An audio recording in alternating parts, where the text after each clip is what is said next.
Psicóloga é condenada a pagar mais de R$8.000 de indenização por ter emitido laudo falso ou irregular. Vamos entender o que aconteceu aqui? Vamos lá. Bom, antes de tudo, seja muito bem-vindo a Psicanalizando-se. Meu nome é Kleber Madeira, eu sou criador do canal Psicanalizando-se. Eu sou advogado de carreira, vai fazer 10 anos aí como advogado civil, na área civil. Eu sou especialista em processo civil pela PUC São Paulo, da qual iniciei também meu mestrado na PUC. Mas apesar de gostar muito de falar, de me comunicar, eu não me vi nessa bolha acadêmica. Então abri mão do meu mestrado e aprofundei ainda mais meus estudos na mente humana, da qual sempre fui apaixonado. Então atualmente eu sou psicanalista em formação, como parte do meu estágio já fiz atendimento clínico, participei de vários grupos de supervisão e recentemente ingressei com a minha graduação em psicologia, da qual pretendo terminar tão breve. Então eu sou teu colega psi e sou teu colega também advogado, tá? Nós vamos alinhar toda a base legal com a parte psi, porque o que eu percebi participando de grupos de supervisão, ouvindo de muitos colegas, e realmente é uma carência muito grande de nossos colegas psi entendendo os nuances da lei, como é e como a lei implica direto e indiretamente na atividade da psicoterapia. Eu quero lembrar aqui que eu não vou conversar só com psicólogos que têm CRP, que estão vinculados ao Conselho Federal ou Conselho Regional. Eu converso aqui com todos os amigos psi, tá bom? Você que é terapeuta holístico, você que é terapeuta de forma geral, porque você também, de uma certa forma, faz atendimentos e está submetido à base legal, tanto regulamentação como legislação brasileira. Então, sabemos que é muito grande, é bem complexo. E quando você vê um vídeo no YouTube falando sobre a área psi e jurídica, você vê o seguinte, ou você vê um psicólogo, né, pegando bases legais esparsas e tentando fazer muito esforço para poder entender, interpretar e passar para os colegas, ou você pega um advogado que é extremamente tecnicista, legalista, que não tem conhecimento do setting terapêutico, ele não tem ideia do que é um ambiente de supervisão, o que é um atendimento clínico. Então você tem esses dois extremos. Isso é muito ruim, porque você não encontra hoje no YouTube, até agora você encontrou um canal que vai permear no melhor dos dois mundos, tá bom? Então eu vou trazer tudo que você precisa saber aqui. Então desde já, compartilhe esse vídeo com um amigo, com uma amiga psi, porque nós vamos entrar profundo no que realmente você precisa saber para a sua prática clínica. Bora pro vídeo? Então vamos lá, vamos à notícia, vamos entender o que aconteceu, tá bom? Eu já começo mostrando para você a notícia no próprio Google, tá? Se você jogar esse link, você vai ter o link aqui embaixo, inclusive importante, todas as fontes vão estar aqui embaixo, tá? Então vou mostrar para você aqui, o Conjur, que é o consultor jurídico, é um dos grandes sites de notícias jurídicas, assim como Migalhas e tantos outros aí, tá? Eu vou pegar aqui o do Conjur, que ele vai trazer essa informação. Então vamos lá, ele começa aqui, né? O Tribunal de Rio Grande do Sul, que foi onde aconteceu esse processo, condena a psicóloga por produzir laudo irregular. Bom, ele começa aqui a notícia dizendo, né, a importância do laudo psicológico, né, que tem uma função importantíssima no direito da família, pois ajuda o Poder Judiciário a decidir melhor sobre a guarda de menores. Ele vai dizer então que essa decisão, né, esse processo ocorreu aqui, foi decidido na 9ª Câmara Civil do Tribunal de Justiça do Rio Grande do Sul, que derrubou uma sentença que negou dano moral a um pai prejudicado pela psicóloga quando litigava com a ex-esposa pela guarda da filha, né? Aí ele diz, né, a psicóloga, além de não entrevistar, traçou um perfil psicológico totalmente destoado da realidade fática. Por isso que você vê a matéria dizendo aqui, né, perfil falso, ou seja, ela criou, ela inventou aí um teste, né, um laudo psicológico, traçando um perfil totalmente negativo para esse pai aqui, nós vamos entender. Então, aqui é mais a notícia, ela faz aqui um resumo, mas é algo juridicamente muito mais importante do que a mera notícia, né? Tanto que eu vou fazer questão de pegar, por exemplo, aqui, ó, esse título. Tá? Você pode vir aqui, por exemplo, no Google e colocar aqui essa palavra. Então, por exemplo, vai aparecer aqui, tá vendo? Ó, tem no Jus Brasil, tem outros sites aqui essa informação. Mas dentro desses resultados, tem esse aqui que é muito interessante, que é o acórdão. O que é o acórdão? O acórdão é exatamente o voto que os desembargadores tiveram sobre esse caso. Então, não vou entrar aqui em juridiquês, mas vou explicar bem rapidamente a diferença entre uma sentença e um acórdão. Tanto que você viu lá que a notícia fala que o acórdão, né, ou seja, essa decisão aqui, ela derrubou uma sentença. Então, bem rapidamente, sentença é quando é dada por um juiz. A gente chama isso de juiz singular, ou seja, você tem um processo, tem um autor, tem um réu, é discutido, né, ao devido processo legal e após o devido processo legal, o juiz de primeiro grau, né, a gente chama também de juiz singular, ele vai proclamar, ele vai emitir aí a sentença. Então ele vai dar o seu juízo ali, é como a gente diz no direito, né, dar-me os fatos e eu vos darei o direito. Então o juiz analisa o caso e dá a sentença. A sentença, ela pode ser discutida por uma das partes, porque a gente, né, convenhamos aqui que vai ter um ganhador e um perdedor, né? A ação vai ser procedente para um e improcedente para outro. Então, o teor dessa sentença ele pode ser discutido.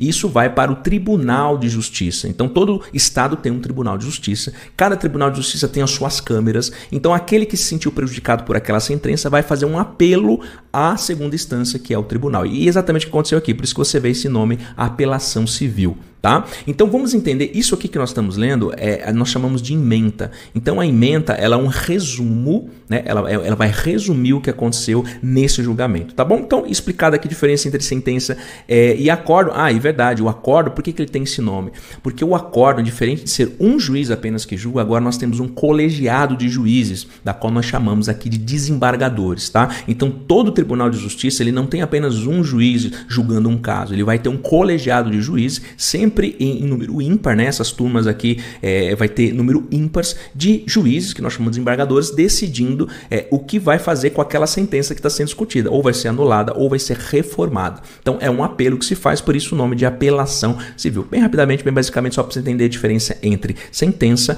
e acórdão. Então quando você vê lá, o acórdão derrubou a sentença, é no sentido de que ela foi reformada ou anulada por um tribunal que nós chamamos aí de segunda instância. Então isso daqui que nós temos é a ementa, ou seja, o resumo do voto dos desembargadores sobre aquele caso. E aqui no captio dessa ementa, nós já temos aqui um resumo do resumo, onde vai explicar aqui exatamente o que aconteceu no caso. Então vamos lá, está dizendo aqui, ó, apelação civil, responsabilidade civil, ação de indenização por danos morais, laudo psicológico falso ou irregular, processo judicial de guarda e visitação de menor, condenação no Conselho Regional de Ética, ilícito comprovado. Ele vai dizer então dever de indenizar configurado dano moral in répcia. A gente chama de répcia, é um dano moral presumido, mas não vamos entrar aqui em juridiqueza, a gente costuma usar realmente no jurídico muitas palavras em latim, mas para você entender aqui foi configurado, ou seja, houve a comprovação do ato ilícito e por isso o dever de indenizar. Agora aqui nesse captio aqui da ementa, a gente já aprende uma coisa muito interessante que eu quero que você preste atenção.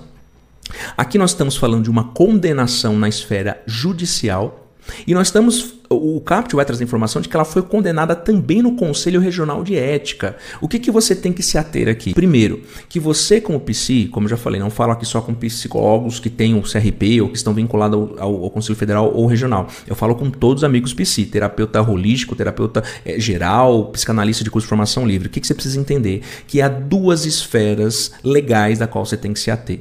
A legislação e a esfera da regulamentação. Porque quando nós falamos de legislação e regulamentação, nós estamos falando de dois âmbitos totalmente distintos que tem cada um seu próprio universo. Então o Conselho Regional, que tem as suas resoluções, portarias, decretos, eles estão abaixo da legislação, que é o Código Civil, LGPD, que é uma lei federal, Código do Consumidor, Código do Processo Civil, ou seja, são as leis ordinárias. Né? No direito a gente aprende sobre a pirâmide de Kelsen. Então você vai ver Hans Kelsen dizendo que é uma hierarquia. No topo está a nossa legislação magna, que é a Constituição Federal, né? E nós temos ainda os tratados internacionais e abaixo nós temos leis ordinárias, aí vai descendo a hierarquia das leis. Mas a regulamentação não deixa de ser importante, porque ela ainda está na pirâmide das normas e você tem, como psi, que o dever de observância dessa legislação. Então também no âmbito administrativo, ou seja, todas as resoluções, portarias, o próprio código de ética do psicólogo e no caso do psicanalista, né, nós temos aí o IPA, né, que tem um código do psicanalista também. Então é importante as instituições, né, de psicanálise que têm os seus regulamentos. Então isso é importante. Ela é uma norma infralegal, ou seja, está abaixo da lei, mas não deixa de ser importante para o exercício da psicoterapia, da terapia de uma forma geral. Então só aqui no capítulo a gente já aprende essa informação muito importante, que é duas esferas que você tem que se ater. E aqui ele faz um resumo, né? Um resumo aqui do caso do que aconteceu. Então ele vai concluir então aqui nesse item 4 que houve a condenação, tá vendo, em R$8.000 que deve inclusive ser corrigida. Então vai ser muito mais do que R$8.000 que essa psicóloga teve que pagar aqui no caso, tá? E aqui então vem falando que é um acordo, vem aqui falando, né, os desembargadores da nona Câmara e tal, e tem aqui o nome dos desembargadores, o presidente, e tem a relatora. Até para você entender, você já deve ter visto isso, né, no judiciário, no noticiário, né, falar assim, os desembargadores, né, os juízes seguem o voto da relatora, porque todo caso, existe um dos desembargadores que pega o caso, lê o caso, interpreta o caso, vota sobre o caso e compartilha com seus pares, e aí os pares acompanham ou não o voto da relatora. Nesse caso aqui, todos acompanharam o voto, então foi unânime e por isso que ela foi condenada. Então vamos entender a história, tá? Eu quero que você preste atenção agora, se você quiser anotar, porque é importante, são pontos extremamente importantes. Então é um bate-papo aqui um pouco prolongado, mas que tem muito valor para você aí na sua prática clínica. Então vamos lá, ela começa aqui, eu vou encurtar, são 11 páginas, eu vou nos pontos principais. Ela começa dizendo aqui, o autor, detentor da guarda da filha, menor sofreu ação judicial promovida pela mãe, a fim de rever a guarda durante a tramitação do processo judicial, e até mesmo antes restou comprovado pela vasta documentação trazida nos autos que o autor e a mãe tinham uma relação bastante conturbada, sempre envolvendo desentendimentos relativos à visita da guarda da criança. Bom, caso típico, né, de discussão de guarda e confusão entre os pais para poder visitar a menor, tá? Ela começa contando o que é o caso aqui.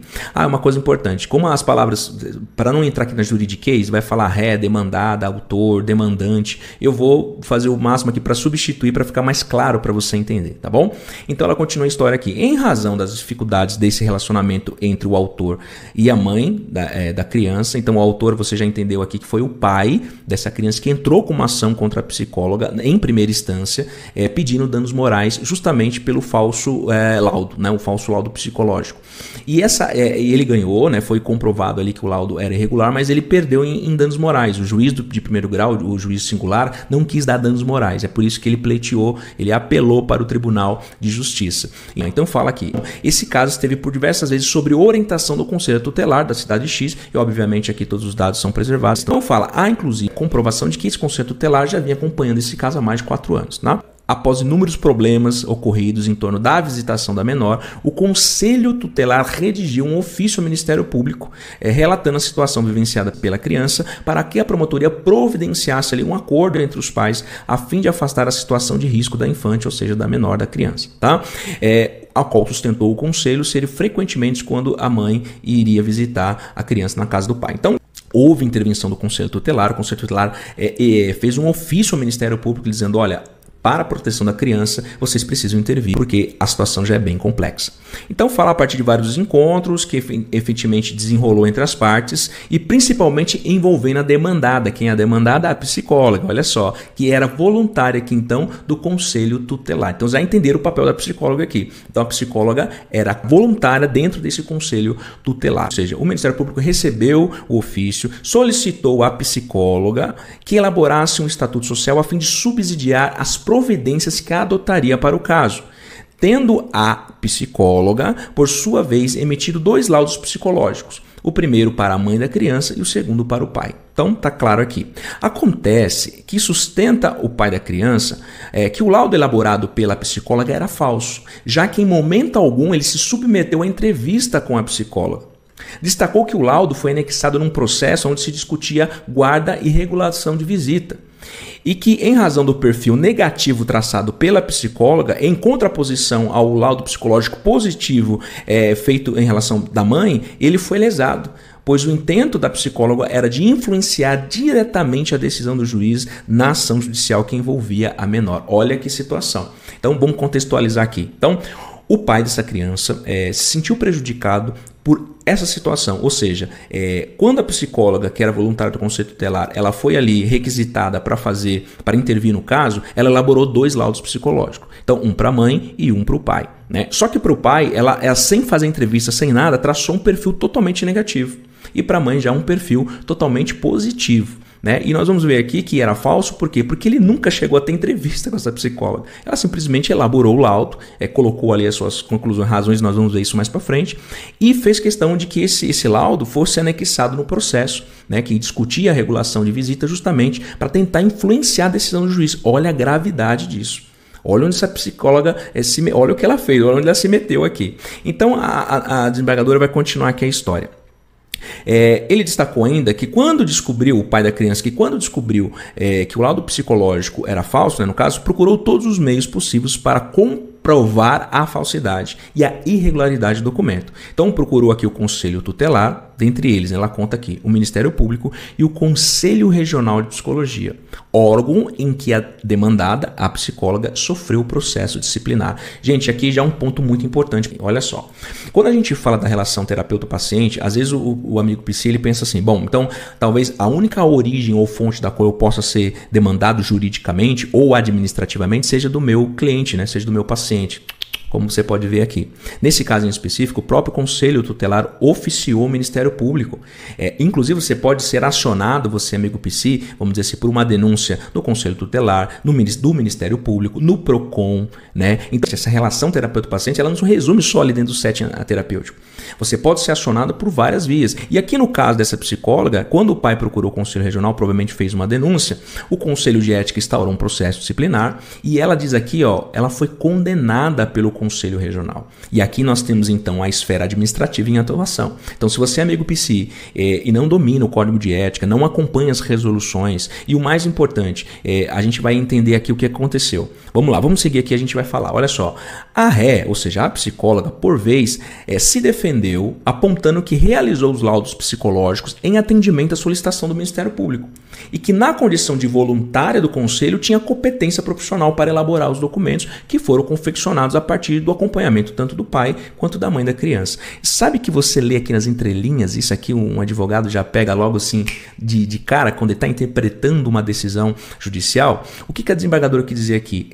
Inclusive ela vai confirmar isso mais para frente. Do posicionamento da psicóloga em se esquivar pela produção do laudo. Porque ela diz assim, ela se defendeu, apontou que realizou os laudos psicológicos em atendimento à solicitação do Ministério Público. E na condição ainda de voluntária, como se a psicóloga tivesse dito assim, não, eu fiz porque o Ministério pediu, o Ministério Público pediu, e outra, eu sou voluntária do Conselho Tutelar. É como se quisesse se esquivar, né, da responsabilidade da elaboração do laudo psicológico. E aqui eu quero fazer uma pausa para dizer o seguinte, como estão os seus documentos clínicos, amigo psi? Como estão seus contratos que você tem no seu consultório, na sua clínica? Contrato de atendimento online, contrato de atendimento presencial, porque talvez você não saiba, mas assim, quando muda a ambiência, a gente está falando de contratos totalmente diferentes. Então, se você atende online, é uma espécie de contrato com cláusula específica. Se você atende presencial, já são outras cláusulas com perspectiva jurídica totalmente diferente. Mudou a ambiência do atendimento, mudou também a confecção do seu contrato. E a gente está falando aqui não só de contrato, mas documentos clínicos também. Então, a gente falando do psicólogo propriamente dito, a gente está falando aqui de laudo, de declaração, de atestado, de parecer, de relatório. Né? E você, amigo psi, que tem um CRP, já sabe que cada um desses documentos ele tem uma forma de ser feito. Ele tem uma regra, uma diretriz dada pelas resoluções do Conselho Federal e Regional de como tem que ser esses documentos. Então aqui já parte uma observação muito importante. Se os seus relatórios, se o seu parecer, se o seu atestado, a declaração não estiver de acordo, você já corre um grande risco de ser denunciado ou disso escalonar para um processo judicial. Mas uma coisa muito mais importante, que não se resume só nesses documentos que eu falei. A gente está falando de triagem, anamnese, ficha de recibo, protocolo. Todos os documentos clínicos, eles também passam por esse crivo de avaliação.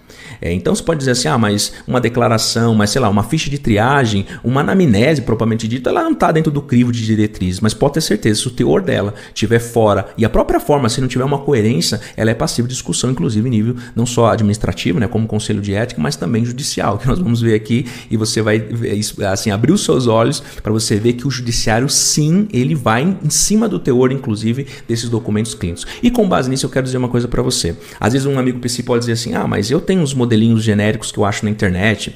Mas eu tenho uns modelos que os próprios conselhos regionais aqui disponibilizaram. Deixa eu falar uma coisa para você como advogado, tá? Até mesmo os modelos que os seus conselhos regionais te oferecem, muitos deles não são feitos e nem revisados por advogados. E aqui já fica um grande alerta para você. Tá? Porque muitos modelos que você pode ver foram feitos há muito tempo e sequer foram revisados e sequer por um advogado. Porque como você viu aqui, não é só a resolução do CRP que diz as diretrizes que vai dizer que o seu laudo está correto, está regular ou não. Existe uma lei em nível de hierarquia que inclusive está acima das resoluções, que é o Código Civil, LGPD, Código do Consumidor, o Código do Processo Civil, Código Penal e um monte de outras leis que você talvez não faça ideia. Então quando eu desperto esse alerta para você, é para dizer que é o seguinte, não são também só os documentos clínicos. Então como estão esses documentos? E eu quero te deixar aqui um convite, né, que para você ficar alerta em relação a isso e caso você já foi prejudicado ou acredita que não vai ser porque está usando um modelo aí de internet, fica aqui o alerta, tá? Até porque se você for denunciado, falar, eu peguei o modelinho do conselho tal, é o próprio conselho que vai te processar. É o próprio conselho, o Conselho de Ética que vai receber a denúncia e vai te processar. Então quando eu falo assim para você, você tem que ter modelos feitos por advogado, é porque esses documentos também têm um peso jurídico em cima deles. Tá? Então, assim, não confie em modelo genérico de internet, não confie em modelos dados pelos próprios conselhos regionais, porque muitos deles não são feitos e nem revisados, porque a legislação muda o tempo todo. Inclusive, as próprias resoluções do Conselho Federal e Regional estão mudando o tempo todo. Então, se não é um advogado ali revisionando, olhando, alinhando com o Código Civil, o Código Penal, processual, então, se não é um advogado alinhando esses documentos com você, não adianta. Você ainda incorre o risco de estar fora da lei, tá? Então, como eu falei que eu queria fazer um convite, aqui embaixo no link, você vai ter acesso a uma oportunidade de ter um kit de modelos de documentos feito por mim, que permeio nesses dois mundos, já tem experiência há mais de 10 anos na área civil, inclusive atuando como advogado pleno em revisão contratuais, tá? Eu fiz um kit de modelos para você não se preocupar mais com isso, tá? Esse kit de modelos, ele vem com mais de 642 modelos, tem modelos complementares, tem atividade de prática clínica, ele está totalmente alinhado com a LGPD, com o Código Civil, Código de Processo Civil, Código Consumidor e com as últimas resoluções do Conselho Federal e Regional de Psicologia. Então, não pague para ver, não corra o risco de você estar usando modelinho genérico de internet ou até mesmo dado pelos conselhos, pelos conselhos regionais, porque você vai ver que esses modelos não foram feitos nem revisados por advogado. Tá? A lei muda o tempo todo e você precisa estar atento a isso. Tem o link aqui, clica, compre o kit PC Premium porque vai te ajudar bastante. Aliás, dentro dele você vai ter um acompanhamento pelo WhatsApp, mudou a lei ou regulamentação,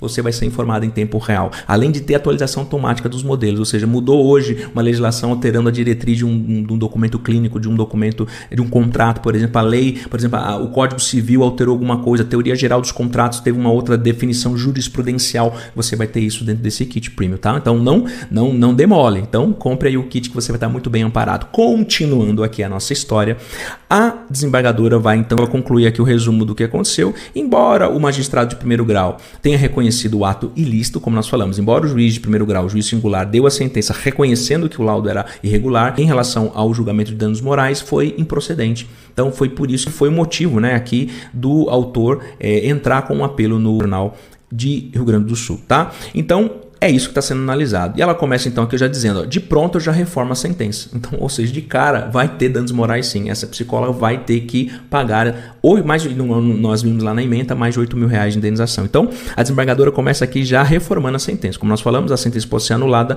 ou reformada. Nesse caso, reformou para que pudesse sim pagar ali a indenização ao pai dessa criança. Então, ela fala assim, ó, houve gravidade na conduta praticada pela psicóloga na condição técnica de psicóloga, né? Emitiu laudos falsos, flagrantemente dissonante da realidade que foi apresentada para análise de casos envolvendo a guarda da menor. Então ela fala, né, que o documento é falso pela prova documental trazida nos autos, os entendimentos do próprio conselho tutelar, que confirmou que ela nunca teve feito entrevista ali com o pai, como também o julgamento que houve no conselho regional. Então ela foi condenada no conselho regional, comprovando que o documento era totalmente falso, tá? E irregular também. Então, além do processo administrativo, fica aí o ato grave, né? Ato praticado pela psicóloga, quando falsamente emitiu um laudo que, por certo, se não ficou prejudicado o pai da criança em relação ao desfecho da guarda, tá bom? Então aqui vai dizer, então tá dizendo aqui, e olha que interessante, agora vamos entrar na parte, a gente fez um pouco da parte jurídica, vamos ver um pouco agora da parte psicológica mesmo, a parte terapêutica do que aconteceu aqui. Vamos lá. O que está aqui em discussão é a forma como foi produzida a avaliação. Então ela vai discutir a forma, você vai ver que ela por mais que ela fala que não vai discutir o teor, você vê que ela vai destrinchar o que estava dentro do laudo, para você ver que o que a diretriz da resolução fala, ela tem que ser cumprida. Porque, como dito assim, isso não foi cumprido, porque tanto que ela foi condenada pelo Conselho Regional e agora juridicamente também está sendo aí condenada, e nós vamos ler aqui. Diante de todas as alegações do documento analisado, fica claras contradições entre as técnicas supostamente utilizadas. O que ela fala que ela usou? Ela fala assim que usou um histórico do caso, que ela fez entrevista, usou a grafologia e Gestalt também. Bom, para quem não lembra aí, né, grafologia é o teste de personalidade que você faz sobre a escrita da pessoa, né? E Gestalt todo mundo já conhece aí, que é uma das técnicas também de avaliação.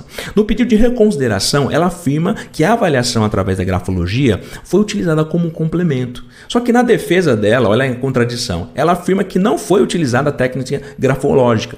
Então ela está dizendo aqui, uma hora ela falou que usava, outra hora ela falou que não usava, outra hora ela falou que usava como complemento. E afirma que utilizou o HTP. Bom, HTP, para quem não lembra aí, significa Home Treat Person, ou seja, É casa, árvore e personalidade, né? Ou persona. É casa, árvore e personalidade ou pessoa também, né? É o famoso teste projetivo de personalidade. Então ela afirma que usou aqui o Geometry Person como uma das técnicas aí para poder avaliar a personalidade no caso, além das entrevistas e autobiografia. No decorrer do processo, não apresentou nenhum registro de qualquer uma dessas técnicas referidas. E na produção do laudo é descrito somente uma interpretação do denunciante, sem descrever como chegou à conclusão. E denunciante aqui, a gente está falando também da psicóloga, ou seja, ela está falando assim, no decorrer do processo não apresentou nenhum registro de qualquer uma das técnicas. E na produção do laudo é descrito somente uma interpretação da própria psicóloga, sem descrever como chegou a essas conclusões. Aí você vai lá para as diretrizes, por exemplo, do CFP, você vai ver que o laudo ele precisa ter referência, conclusão, bibliográfica, ele tem que ter isso lá. Então a gente falando da importância da estrutura do laudo psicológico. Então fala, não tem como ela chegou a essa conclusão. Diante das argumentações, considero que se aplica a realização de um laudo de forma irregular e sem comprovação técnica utilizada. E ela vai citar aqui, então, o que embasou, com base na regulamentação, de acordo com o artigo 1º, citado anteriormente, são deveres fundamentais do psicólogo. Ela foi para o Código de Ética. A importância de você dominar. Prestar serviço psicológico em condições de trabalho eficiente, de acordo com os princípios e técnicas reconhecidas pela ciência, pela prática e pela ética profissional do Código de Ética vigente. Cita aqui o que aconteceu, né, no caso do Conselho Regional, onde ela foi, quais artigos ela violou, né, e ela vai continuar aqui a decisão dela. Ela vai citar, inclusive, trecho do laudo. Vamos ler um pouquinho, eu sei que você está curioso para ler. Olha só o que ela inventou sobre a personalidade do pai da criança, do pai dessa menor. Então diz assim, aqui, nesse contexto é certo que se não emitiu laudo psicológico fraudulento, ao menos foi negligente e irresponsável em elaborar um documento técnico sem ter observado os procedimentos adequados para a obtenção dos dados que atestou em laudo. Tá? E ela vai trazer aqui, oportuna transcrição do que dizia no laudo. Ela vai trazer parte do laudo. O senhor tal, pai da menor, 3 anos de idade, apresenta, olha só, perturbação no controle do impulso, onde não consegue resistir a um impulso ou tentação de praticar alguma ação prejudicial a si próprio ou às outras pessoas. Apresenta também a perturbação de ajustamento com distúrbio de conduta, onde sua manifestação ou regras sociais são desobedecidas. Exemplo, aí vai dizer ansiedade, agressividade, brigas, não aceita que seja contrariado e possui o poder de convencimento, predominantemente envolve a conduta na qual os direitos dos outros são violados, persuasão possuir um ego com defesa oprimida. Tanto no momento, se não for contrariado, não oferece perigo, observar futuramente. E aqui, gente, quando a gente fala, né, nós temos um kit de modelos e aqui fica uma informação extremamente importante. O kit de modelos que nós vendemos e os modelos propriamente dito, obviamente que eles são um norte. Eles estão estruturados dentro, no caso do kit PC Premium que nós temos aqui. Ele está estritamente estruturado dentro da legislação. Você vai precisar, obviamente, adequar o seu caso. Por que eu estou dizendo aqui? Porque o que parece, primeiro, que ela inventou isso aqui, né? Não teve entrevista com o pai da menor e criou isso aqui. E segundo, que provavelmente ela pegou isso aqui de um modelo e jogou aqui ou simplesmente inventou. Então, aqui está a importância de você, obviamente, saber que você vai ter um kit de modelo extremamente atualizado dentro da legislação, dentro das regras das resoluções, mas é por óbvio que você precisa falar do seu caso concreto.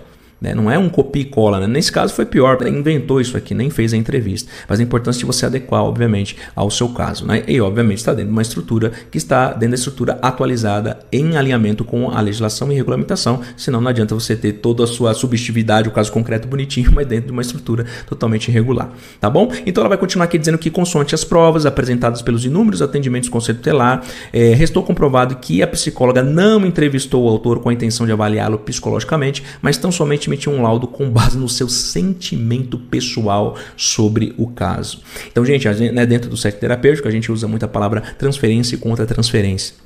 Então a gente sabe que esse envolvimento emocional do amigo psi obviamente não pode, né? A gente obviamente não está sendo uma extrema rigorosidade, que você não possa chorar, você não possa sensibilizar em algumas questões, porque nós somos humanos, né? Como diz Jung, nós tocamos a outra alma, né? Seja uma alma tocar outra alma. Mas obviamente que a gente está falando que a depender desse envolvimento, ele vai ser escalonado aí e pode trazer problemas judiciais. Não se pode presumir aqui que essa psicóloga talvez era amiga da mãe ou coisa do tipo, mas ela se envolveu, como diz a própria desembargadora aqui, né? Ela emitiu emitir um laudo envolvido no seu sentimento pessoal, porque é a única conclusão que se pode presumir para uma psicóloga, uma técnica, chegar a esse absurdo de produzir, de inventar um perfil negativo do pai para tentar manipular, vamos dizer assim, uma decisão judicial, que é gravíssimo, né? Então ele vai dizer, o próprio Conselho Tutelar declarou que a ré, em momento algum, na condição de psicóloga realizou a avaliação específica no autor. Então aí você vê a importância, se você é um psicólogo, um psicanalista, terapeuta que trabalha dentro de um órgão, de uma organização, enfim, saiba que é importante, você vê que tem um papel, inclusive, do próprio órgão te denunciar ou ir contra você, obviamente contra a sua prática, né, se ela foi irregular. Então é importante você também não só observar a legislação, regulamentação do Conselho Federal, os padrões éticos, mas também do seu instituto, da onde você faz parte. Se tem um regulamento interno, você precisa também, obviamente, estar atento, porque a sua própria instituição que você presta serviço pode, inclusive, como foi o caso aqui, corroborar com as provas aí para uma futura condenação. E aí vai dizer também, também o perfil da mãe se mostrou completamente diferente do que atestado pela psicóloga, seja nos documentos do Conselho Tutelar, seja na decisão de folhas tal, vai citar as folhas aqui do processo, que julgou o apelo, né, que é um pedido, né, ao tribunal, atuado número tal, que expressamente reconheceu o desequilíbrio emocional da mãe no convívio social e não do pai. Essa psicóloga beirou o absurdo, né? Ela pegou e inverteu os polos, né, totalmente, para, de uma certa forma, tentar beneficiar a mãe. Então, a desembargadora vai dizer, é conhecido que o psicólogo, dentre outros profissionais, desenvolve um trabalho relevante, especialmente no processo de guarda, e, portanto, é indiscutível a relevância do laudo psicológico. Então, como nós vimos lá na notícia, né, também ressalta a importância do laudo psicológico, e, sem sombra de dúvidas, agiu a ré, né, no caso a psicóloga, no mínimo, com irresponsabilidade, manipulando a realidade fática, fática apresentada em importante processo judicial que decidia a guarda da menor. Tá? Que grave é isso daqui. E como nós falamos já para aqui para os finalmente, ela vai agora embasar a sua decisão, né, na lei. Como nós vimos, ela citou a regulamentação, que são os artigos dado pelo Conselho Regional, do Código de Ética, e aqui ela vai dizer os artigos do Código Civil. Então ela vai falar suficiente, então, as provas dos autos, a corroborar com os argumentos da inicial e justificativa do dever indenizatória nos termos do 186 e 927, ambos do Código Civil. Então viu que a sua relação terapêutica não está vinculada só às resoluções do CRP, do CFP, até muito mais que isso. E aqui intrínseco não está só o Código Civil, mas o próprio Código de Processo Civil, Código do Consumidor, porque é uma relação de consumo. Então não adianta você ter os seus modelos de documentos clínicos ou contratos fora da observância da legislação, porque se tiver, você corre um grande risco de ser prejudicada pelos seus modelos de documentos clínicos não atenderem a base legal, que inclusive em nível de hierarquia é muito maior do que as resoluções. Tá? Então você viu aqui que o Código Civil foi usado como parâmetro para condenar. E esses artigos vai falar exatamente, eu vou abrir ele com vocês aqui. Esses artigos aqui, eles vão falar o seguinte. Vou abrir direto o código, tá? O código que é a nossa fonte principal. Eu vou aqui, Ctrl F, 186. Olha só, o que diz aqui, tá pequeno aqui, deixa eu aumentar aqui. Aquele que, por ação ou omissão, negligência ou imprudência, violar direito, causar dano a outrem, ainda que exclusivamente moral, comete ilícito. Foi exatamente o que aconteceu. Negligência, imprudência, e tem um termo que nós usamos também que chama imperícia. Você é o técnico, você é o profissional, você é o prestador de serviço. Você é que está fornecendo o atendimento, então não pode cair, ser negligente, imprudente ou imperito naquilo que você estudou para ser, né? Para você estar vendendo esse serviço. É por isso que há uma implicação do Código Civil, do Código do Consumidor e tantas outras legislações. E agora nós vamos para o 927 para você ver que ele vai dizer aquele que comete ato ilícito, causar dano ao outro e fica obrigado a repará-lo. Tá? Então esse é o artigo que embasa, como nós vimos aqui. Não é somente a esfera legal, a legislação, que é o que nós estamos vendo no Código Civil, mas a parte de regulamentação, que são as resoluções de demais outras leis que instruem aí a atividade de psicoterapia. E você que ficou para o vídeo aqui até o final, você pegou uma das partes mais importantes, que não é somente a parte de regulamentação e legislação. Existe uma coisa no direito que se chama jurisprudência, que é como os tribunais decidem ou decidiram sobre aquela situação, aquele caso semelhante. A jurisprudência, ela compõe o corpo de normas brasileiras. Então, quando a gente está falando de uma interpretação e aplicação da lei, seja para condenar ou absolver alguém, a gente está falando de legislação, que é todo o arcabouço jurídico, mas também da jurisprudência. E, meu amigo, jurisprudência, geralmente quem tem um conhecimento mais aprofundado são nós que trabalhamos diretamente com o tribunal, que fazemos sustentações orais nos tribunais, que conhecemos os embargadores, como funciona as turmas. Então, um conhecimento extremamente aprofundado. Então, quando eu falo para você que nesse kit PC você tem um kit de modelos inédito, porque é inédito no Brasil, você não tem nada no Brasil hoje com essa perspectiva de um profissional que conhece os dois do mundo, os melhores dois mundos. Né? Então, assim, você tem jurisprudência, um entendimento jurisprudencial aplicado nos modelos aqui do kit PC Premium. Tá? E eu não falei um detalhe, como eu falei, você ficou no final você tem a melhor parte, que é saber que o seu kit PC Premium, que é o que tem um link aqui embaixo, ele vem com vídeo aulas para você aplicar uma metodologia para erradicar a inadimplência. O que significa isso? Bom, como advogado, a gente aprende a atuar na área contratual, na área da relação do litígio, da prevenção, e tem algumas técnicas. Você já parou para pensar que assim, qualquer pessoa, ela pensa 2, 3 vezes antes de quebrar um contrato que é feito com um advogado do que quebrar um contrato terapêutico, por exemplo? Por que tem isso? Porque há uma estrutura por trás de um contrato jurídico, ou com um banco, ou qualquer uma instituição jurídica, que faz uma pessoa pensar 2, 3 vezes antes de querer quebrar o contrato. Porque ele tem uma robustez maior, porque ele está alinhado com o processo civil, ele está alinhado com as legislações que deixam o contrato ainda mais robusto e sólido, para que uma pessoa não venha querer simplesmente descumprir por descumprir. Então, o que você vai ter no Kit Premium que é inédito no Brasil? São videoaulas dadas por mim, explicando para você uma metodologia que é usada no mundo jurídico e foi adaptada para o contexto terapêutico. Então eu vou te ensinar a aplicar uma metodologia no seu contrato terapêutico para você nunca mais ter dor de cabeça com esse tipo de coisa, ou seja, se está fora, se está dentro, o que precisa ser observado, ou qual é a nuance por trás dessas legislações que impactam direto ou indiretamente. Então, dentro do Kit PC, você tem videoaulas para aplicar uma metodologia validada jurídica no seu contexto terapêutico. E o mais importante, gente, é que ele traz a leveza, ele vai trazer toda a solidez jurídica, mas sem perder a leveza do acolhimento terapêutico. Porque nós sabemos que muitos colegas dizem, eu não uso o contrato escrito porque eu acho uma coisa muito rude, parece uma coisa assim que estou desconfiando do meu paciente está desconfiando de mim, ficam com aquele medo, né? Eu só uso o contrato verbal. Então, assim, a gente sabe a importância de uma adaptação. E só alguém que conhece o setting terapêutico, que fez atendimento e faz atendimentos e tem um conhecimento, uma bagagem na área jurídica, poderia trazer algo tão rico, tão precioso, que é uma metodologia adaptada. Então, no Kit PC Premium você tem videoaulas, é o único kit de modelos de documentos, além de estar alinhado com toda a legislação, ele vem com videoaulas. Então, você não encontra isso no Brasil, tá? É inédito. Então, não perca a oportunidade de você comprar o Kit PC Premium, ele vem 642 modelos, tem bônus lá dentro que, quando quem compra se surpreende, né? Que ele acaba recebendo muito mais do que ele comprou, tá?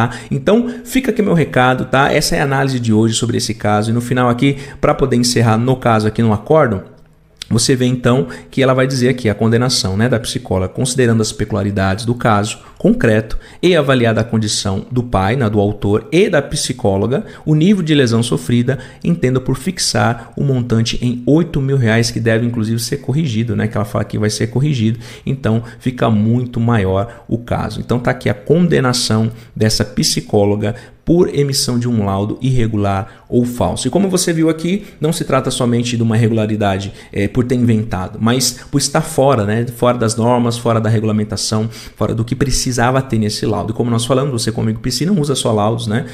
Inclusive há uma dúvida muito grande por psicanalistas, né, de curso de formação livre, o que eu posso usar, o que eu não posso. E dentro do seu kit PC Premium você tem um documento exclusivo feito por mim, que eu mostro que você é psicanalista sem CRP, porque a gente tem psicanalistas que são psicólogos, então, e falando para você que é psicanalista sem CRP ou terapeuta e faz atendimentos, lá tem um documento exclusivo mostrando para você que tipo de documento você pode não emitir, que é uma dúvida muito comum que acontece nos grupos de supervisão. Então, gente, essa é a análise. Obrigado por ter acompanhado o vídeo até aqui. Não esqueça de curtir e acompanhar. Vai ter outros estudos de caso aqui muito interessantes, onde nós vamos ver outras legislações e quais outros problemas alguns dos nossos amigos PC acabaram se envolvendo aqui, tá bom? Obrigado por acompanhar. Clica aqui, adquira seu kit PC Premium, porque está em promoção de Black Friday, um preço jamais visto, então não perca a oportunidade. Black Friday, Kit PC Premium por um preço jamais visto antes. Então fique atento que daqui a alguns dias, o próximo caso que vai vir, você vai ficar de cabelo em pé. Então não perca, clica aí no sininho e acompanhe, se inscreva no canal e vem comigo nessa jornada, porque é muita coisa pra gente ver, tá bom? Um grande abraço e até o próximo vídeo.